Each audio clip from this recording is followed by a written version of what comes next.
Hi guys, so one of the most common questions I ever get asked on all my social media platforms and even here on YouTube is, hey Dr. Daniel, I'm trying to save up money and I want to start a farm. How much money do I need to start a farm?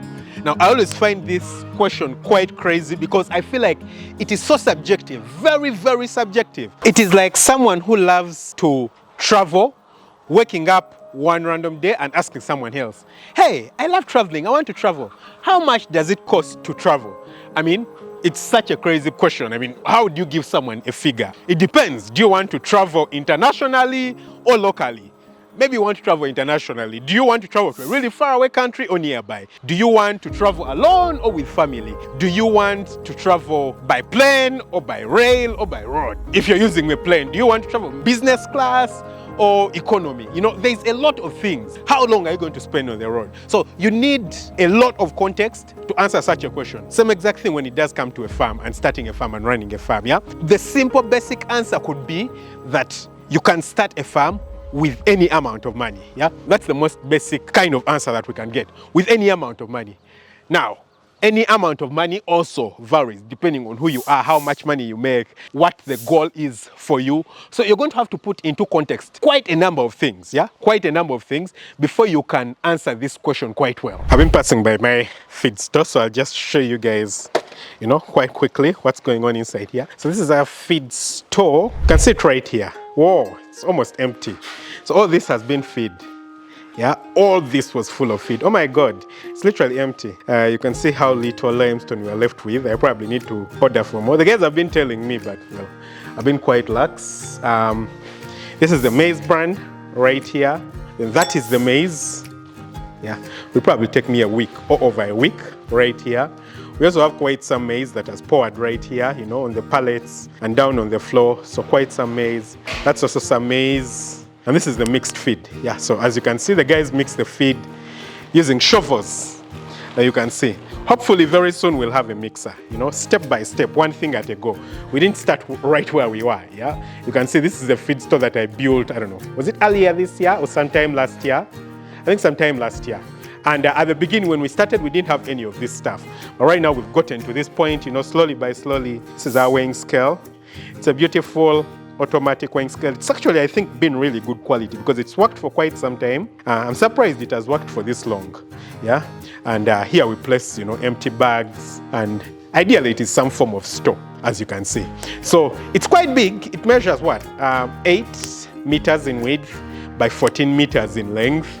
And I've stored here 40 tons of maize and it has been sufficient. I mean, we can store way more inside here. So I'm quite certain that we can, you know, utilize it. I think we can even double that. We can store 80 tons of maize in here if we just use it for storage. But, you know, now that we utilize it for mixing and for storing other things, we can't do that. So we'll have to expand very soon right there. So yes, growth has to be incremental. I mean, you don't just wake up one random day and tell yourself that I want this, I'm going to be getting this. No, it needs to be incremental. And that digs right into the idea of how much do you actually need when you're starting out. Now, that's going to depend on a lot of things, but the most important thing is it's going to be your values, yeah? Your values and what exactly you want. In the end, for a lot of people, what they want is determined by their values. I'll give you guys an example. You can see that, you know, the structure, this is the feed mill where we've just been. This is where we do store our feed. Yeah, and I think you saw the chicken houses, yeah? All of them are built using iron sheeting material. Right here, you can see our fence, yeah? So this is a chain link fence. I mean, yeah, you can see it right here. It's a chain link fence. Now, the personal belief I do have personally is that I don't need to invest too much money in the things that don't make me money. Now, in the future, I can, because I'm already making the money and I'm probably just trying to cement my legacy. But before I get to that point, it doesn't make sense to invest too much money in things that don't make you money. You want to invest money in the things that make you money. Now, when it does come to a farm, for example, for me, it's a poultry farm. What makes me money on the farm? It is the chickens and their eggs, yeah? For me, it is egg production right here on this farm, yeah? The chickens lay eggs and I sell the eggs and get money. So where do I need to invest the most money in the chickens themselves and in the feeding of the chickens, because it is directly the feed of the chickens that brings me the best results. Yeah, so that's why I need to put most of my concentration. That's why I need to make sure I get good quality feed, I get, you know, good quality chicks. The management of the chicks and the chickens is really good. That's why I need to put most of my attention. Now, what is the next thing? Where else can I make shortcuts? Where I can make shortcuts, for example, is the structures, because unlike human beings, chickens don't really care what the chicken structure looks like. The only thing that chickens care about is how comfortable they are inside that chicken structure. And I can make them feel so comfortable inside the chicken structure without making the structure very expensive. So I just need to make sure that I meet all the minimum requirements for ensuring that chickens are comfortable. So that means, you know, there's good ventilation, there's good aeration, proper spacing inside, rain does not fall on the chickens. When the chickens go out, the house can be clean so that by the time the next ones come in, the place is clean and, you know, it doesn't, spread diseases from the previous flock to the next one. You know, that basic stuff. Yeah. So then I need to look for the least cost material for me to utilize to get to that point, because remember, the most important thing that I actually do want is chicken. I can choose to, for example, invest very heavily on a fence, you know, a fence like this, and build a brick fence, a nice high brick fence, and invest a bit less money on the birds themselves. Maybe give them worse feed because I've utilized all the money to build, you know, a fence. But in the end, the fence is never going to give me money. It won't. Now, of course, it will offer me protection. So I will do everything I can to make sure that I get correct protection. Yeah. And what is the least or cheapest thing that I can utilize to actually get the desired goal without investing too much money? For me, I could use chain link to do the security fence, you understand? So then I will go that way. So when it does come to the chicken house, for example, I didn't need to invest too much money because I personally felt like constructing chicken houses using iron sheeting material and poles and making a concrete floor is good enough. I mean, the chicken structures can actually last quite a number of years if you build them really well with that material. But the advantage that it gives me is that, number one, I start immediately to get into production. Yeah. So if I probably had $10,000 and I've used, let's say, $5,000 to build a chicken house, I still have $5,000 that I can utilize with the chickens, maybe with the feed. But if I have $10,000 and use $8,000 of the dollars to build a chicken house, I only have $2,000 to do anything else. And that means I'm going to start from way back, maybe with really few chickens, or maybe the shortcut I might have to take is to give the birds really poor quality feed, which is not something that you want to do. Yeah? You don't want to compromise on things like feed, the quality of the feed. You want to give the birds the best thing that you can offer them. Yeah? So for me, personally, I do believe that I put the money where the money is. That's where I invest. And now later on, after the birds have started laying and they've started giving me everything that I need, I can, you know, start investing a little bit more in the business. For example, if you look right here, this is a groundnut garden. You guys can see it, yeah? So this is a groundnut garden. It was planted by my dad. It's on almost a whole acre, by the way. It's about 8/10 of an acre. Yeah? It's a groundnut garden, I think, with a bit of scattered maize. You can see it inside here. Now, what we are going to do is that we're going to dig a borehole right in here. I mean, a deep borehole. They call it a deep well. Yeah. So somewhere around there, along the line of that tree. Yeah, we've got some guys who came and surveyed, and we're going to be digging a borehole. Now, why are we going to be digging a borehole? The borehole is probably going to be about 70 meters deep. I don't know, where is the point? I think they marked the point with a stick. You know, someone came and surveyed. Yeah, this is it. You can see the stick. You know, this tiny stick that you see here. Yeah, that's why it was marked. Yeah. So the borehole is going to be quite deep, maybe 70 meters or something like that. It's going to be a deep borehole at exactly that point, hopefully. And of course, the borehole is not going to be cheap. Yeah, it's going to be quite expensive. It's going to take, you know, quite an amount of money. Yeah. And why am I going to be doing it? Because now we are currently having water problems. When I started out, we were getting water being supplied to us by, you know, the national water guys. Yeah, they're supplying to us water. But in addition to that, we would occasionally harvest rain and use rainwater to feed the chickens and clean stuff like that. So it was okay, but right now I'm consuming too much water to be able to depend on that. So I need a proper water source to be able to do that. Now, unfortunately, the expenses are too much. The water expense is too much, and I feel like I need to do it myself.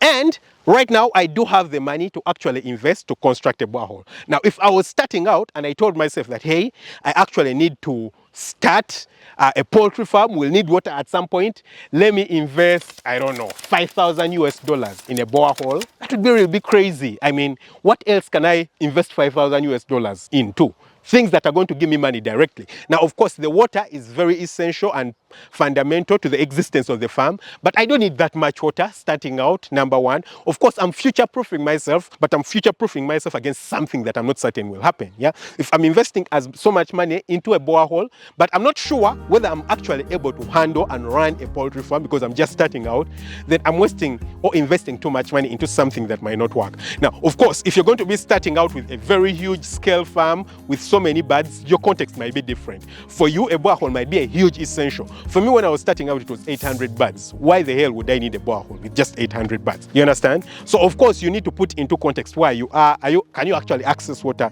Maybe if you can't access water, then it's absolutely necessary for the existence of the project. But for me, I could access water. I could get rainwater right here, and I could get, water supplied to me by the area, you understand? So for me, it would have been quite crazy for me to invest all that money into a borehole. So you need to put into context where you are and consider your values, yeah? For me, my values are that I don't need to invest so much starting out. Invest the money in the things that bring you money. But the other thing is, you need to also consider your ability. You understand? Now, by considering your ability, I don't mean, look at how little or how much money you have and invest right there. Well, you want to invest just a little bit outside your comfort zone. So don't invest 100% in your comfort zone, but don't invest so far outside your comfort zone. Otherwise, a point is going to reach when the birds don't have anything to feed and you don't have money.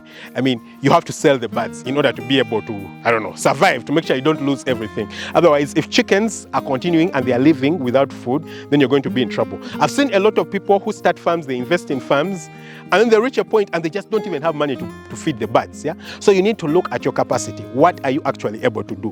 How much are you able to afford and invest into the business, yeah? So the first thing was look at your values and consider your values. Invest where the money is. Number two, look at how much money you have and the potential that you actually have. But number three, also consider the type of birds that you want to invest in. I mean, if you want to invest in layers, for example, you're going to need a bigger investment, even if it's just 1,000 birds. And you're doing 1,000 birds of layers and 1,000 birds of broilers. It's going to be more expensive doing 1,000 birds of layers compared to broilers because they generally take a longer time to grow. You understand? And so before you get any money back, they're going to be, maybe 18 weeks before you get anything back. While for broilers, in 6 weeks, you've got money back. So you have to consider, the type of birds that you do have to invest in. So the whole idea of how much money do you need to start a poultry farm, you just need to sit down and think to yourself, okay, exactly how am I going to be doing my farm? First of all, what type of birds am I going to be starting out with? Okay, that's the first thing. Second of all, how much money am I earning? Yeah, what am I able to do? Yeah. Then number three, what kind of farming model am I going to be following? Am I going to, start constructing the correct structures right away? There are the kinds of people who are like, do everything once and get done. You don't have to do it again. And that's good. You can say, I'll build the permanent structures and everything, do it once. But before you get to the point of actually bringing in the birds, you might have spent, I don't know how much money, and it might take you, 5-10 years before you get to that point because you're still investing in the structure. Yet, you could invest in the chickens themselves that are going to bring you money. And once the money starts coming in, then you can expand and do the other things. For me, that's what I do believe in. So again, the simple of answering the question is that it depends on the context. Any amount of money can work depending on the scale, that you want to start out with. And the thing that you need to remember is that the investment is actually in knowledge, The investment is in knowledge. It's in learning and understanding what to do on your farm so that you increase your chances of success. The biggest percentage of people that I know who have started farms have failed. Not because farming is so hard or something that's rocket science, but because they don't know what to do and they don't know how to implement, the things that deal with starting a poultry farm or starting a farm in general. So I hope the video has been of great value to you. Don't forget to hit the subscribe button, smash the notification bell. That way you never miss out on an upload. Catch you very soon with another video. Lots of love. Bye-bye.